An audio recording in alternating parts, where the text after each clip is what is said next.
करता है हासी, लेकिन मीरा को कोई परवाह नहीं था। मीरा ने गा गा कर बताई। उन्होंने क्या कही कि सबके पिया परदेस बसते हैं, लिख लिख भेजे पाती, अब मेरे पिया मेरे घर ही बसते हैं, ना कहीं आते न जाते। कहीं जिसका पिया परदेस बसा है वो तो लिख लिख कर पाती भेज रहा है, और मेरा पिया मेरे घर ही बसत है, ना कहीं आते, वो ना कहीं आते हैं और ना कहीं मेरे घर में ही है। तो जिसकी पिया प्रदेश में बसे वही तो पाती लिख कर भेजेगा, मेरे पिया तो मेरे पास में ही है, तो वो कहीं ना कहीं आते हैं ना कहीं जाते। कई समझने की बात है। उन्होंने प्राणों के पति को ही अपना पति मानकर जिंदगी उनके ऊपर ही लगा दी। अंत में जब फांसी का ऑर्डर आया, तख्त पे मीरा को चढ़ाया गया, तो वहां जब वो ध्यान करती है, स्मरण करती है, तो तख्त पर उसको अपने गुरुदेव का दर्शन होता है। आप लोग जरा ध्यान पूर्वक बैठेंगे। प्रेम से बोलिए श्री सद्गुरुदेव महाराज की, बोलिए साचे दरबार की जय।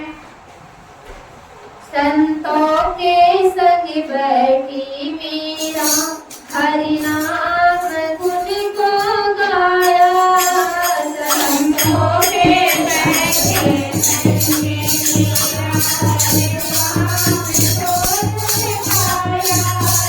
हरि नाम गुण को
मीरा बार बार बच गई, तब जाकर उनको फांसी का ऑर्डर दिया जाता।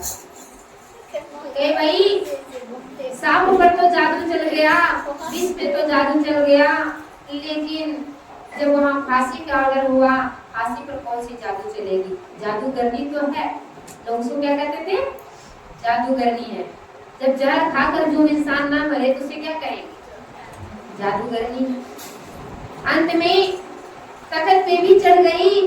जब वहाँ फांसी देने की बारी आई, जैसे आंख बंद करती है, देखती सामने गुरुदेव उनके दर्शन दे रहे। जब दर्शन हुआ तो माँ जी ने इशारा किए, बेटा अब यहाँ से निकल जाओ।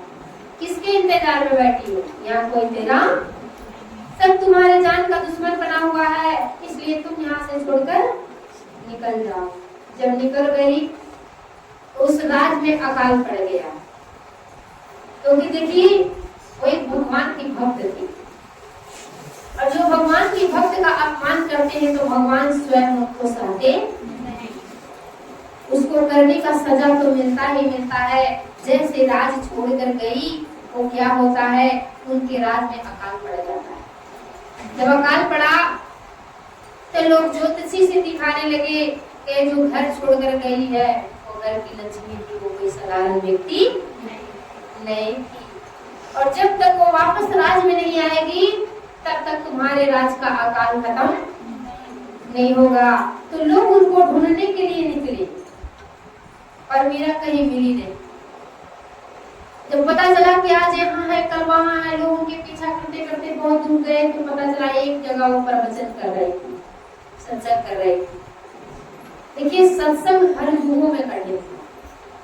जैसे आज लोग सत्संग सुनना नहीं चाहते हैं, कल से बुलावा दिया गया होगा, लेकिन यहाँ पहुंचे कितने लोग? गिने चुने 2-4 लोग। उसके बाद भी अगर यहाँ इसी स्थान पर इस सत्संग की वजह कोई नाच नौटंकी होता रहता, क्या किसी बुलाने की जरूरत पड़ता? क्या किसी को बुलाने की कोई जरूरत नहीं। इन बुलाए ही यहाँ पहुंच जाते, सब हाजिर हो जाते, सब काम छोड़कर चले आते। यहाँ तक कि घर की बहू को भी घूंघट नहीं लगता।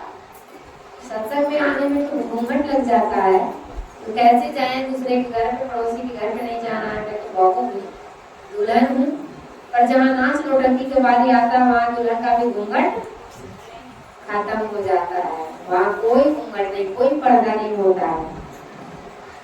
नाच नौटंकी के पीछे पूरा दुनिया भाग रहे हैं, लेकिन जहाँ अच्छी चीज बताई जाती है, जहाँ हमारे जीवन का कल्याण का मार्ग बताया जाता है, वहाँ पर हमारे जाने के लिए हमारे पास टाइम समय नहीं है। समय किसी के पास होता नहीं है, और समय निकालना पड़ता है।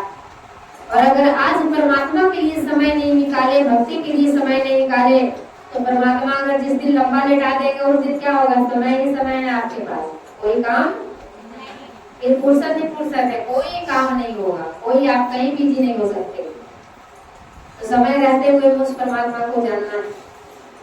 जब मीरा ने वहां से जब निकल गई, तो जब सत्संग करने के आदेश हुआ, गुरुमान जी कहे जाओ अब सत्संग प्रचार करो, दरबार पहुंच गई। भाई वहां से जब निकली तो कहाँ जाए?